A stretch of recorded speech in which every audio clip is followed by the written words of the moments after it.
Good evening, America. I am Eric Little. It is the 5th day of January 2021.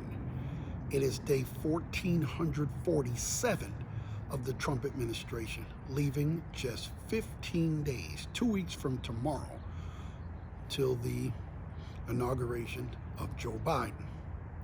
It has been 63 days since the general election and 59 days since the election was called for Joe Biden. It is National Screenwriters Day, and many of you know I write screenplays as well. I am near my home in Southern California this evening, and this is the plain truth.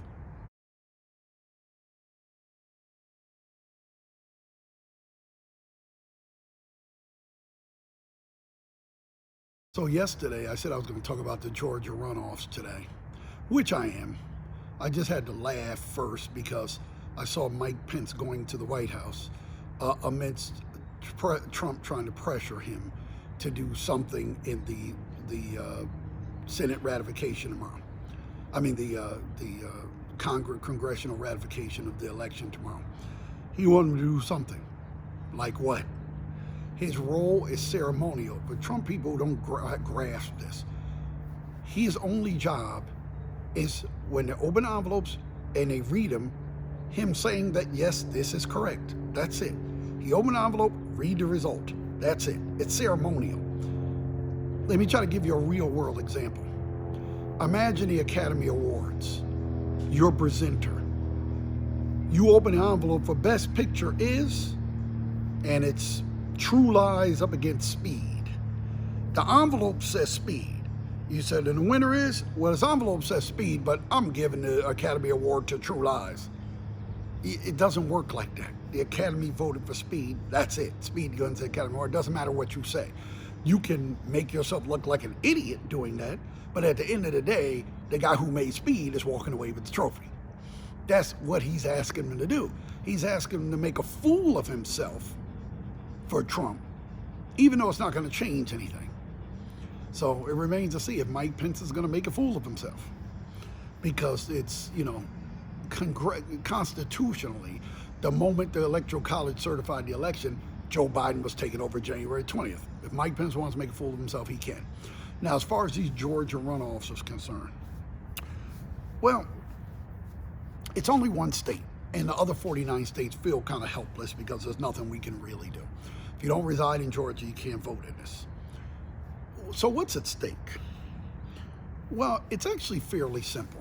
Right now, the Republicans have 50 seats in the Senate and the Democrats have 48. Democrats have a slim majority in the House. The problem isn't even that the Republicans winning or the Democrats winning would change that much. What it would do is take the gavel out of Mitch McConnell's hands. So a lot of people don't get this. How the Senate, the side that controls the Senate, sets the agenda, and it would allow Joe Biden to get some of the stuff he wants to get done without Mitch McConnell just rejecting everything. Now, a 50-50 split just means Kamala Harris will break the tie. Because there are conservative Democrats, Joe Biden still isn't going to be able to do anything crazy like start, ratcheting up climate change.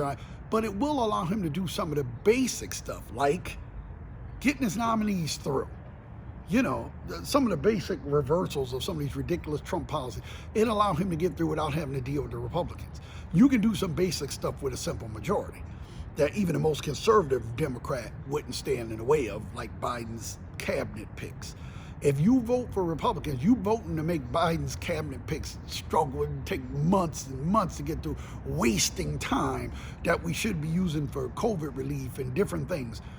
Basically, more people will die if the Republicans win the seat, because they will slow down everything, including COVID relief, including vaccine production. They will slow everything down.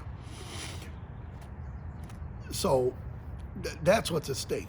What I mean by getting the gavel out of McConnell's hands is when the House passes a bill, doesn't matter what it is, doesn't matter how big or how small it is, when it goes to the Senate, whoever is the majority leader in the Senate decides whether or not to put it up for a vote. You remember these $2,000 checks from last week that the House passed, and a majority of the Senate would have passed it. No problem. Except it never got to the floor because Mitch McConnell, as majority leader, decides what goes to the floor. If he was a majority leader right now, you'd have $2,000 right now. You'd have $2,000 right now. But he won't let it go to the floor. Some of his members would vote. It wouldn't be overwhelming, but you'd only need 2 or 3 to vote for it if all the Democrats voted for it. But he gets to control what goes to the floor. That's the difference. This runoff isn't really even about that crook Perdue and Loeffler, those insider trading. It's not even really about them. It's about getting the gavel out of Mitch McConnell's hands so we can get something done.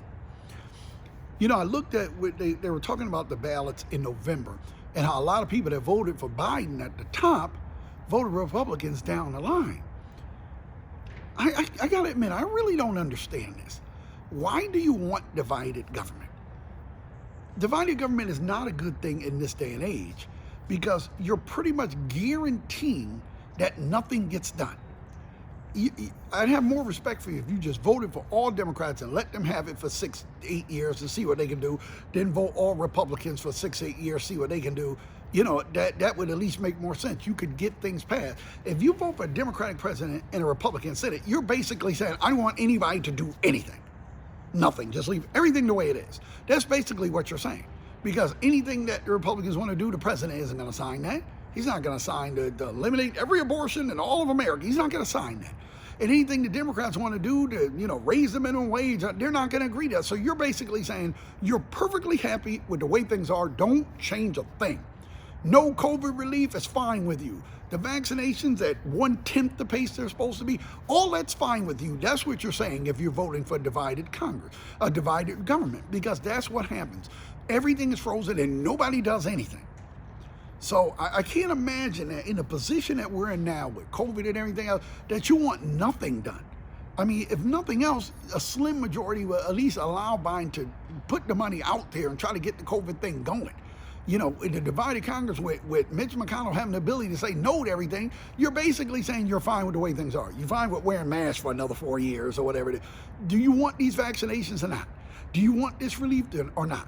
Do you want infrastructure programs to create jobs and build the roads or not? That's basically what's on the ballot tonight. Do you want something done or do you not?